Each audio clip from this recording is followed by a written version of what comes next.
ভিতরে মুলকে শামের লোকেরা, মুলকে বাসরার লোকেরা, মিশরের লোকেরা, ইরাকের লোকেরা, যারা মহিলা টাইপের লোক আছে, যারা মহিলা আছে, তারা আমার কাছে প্রশ্ন করতে আসে।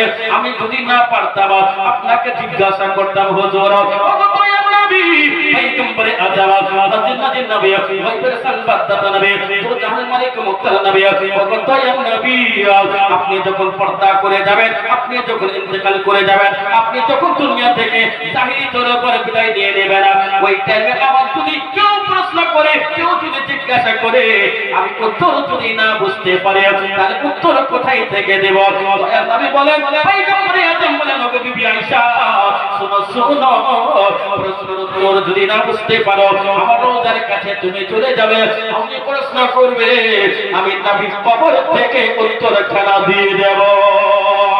যখন তুমি রওজা না যাওয়া নিষেধ হয়ে যাবে, যখন রওজাতে আসা নিষেধ হয়ে যাবে, ওই টাইমে সুবহানাল্লাহ তুমি নিজের ঘরের ভিতরে স্বপ্ন জগতে তুমি প্রশ্ন করবে, আমি নবী তোমাকে উত্তর দিয়ে দিব।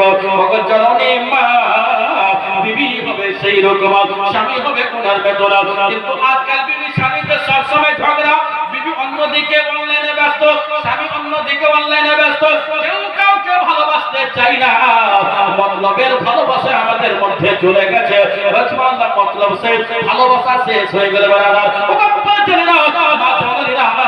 আমার নবী মুস্তাফা সাল্লাল্লাহু তাআলা আলাইহি ওয়াসাল্লাম বলে দেওয়ার পরে বলে আমার নবী বললেন, ওগো আয়েশা, আমার বিটি ফাতেমাকে ডাক দাও, একবার জোরে বলুন সুবহানাল্লাহ।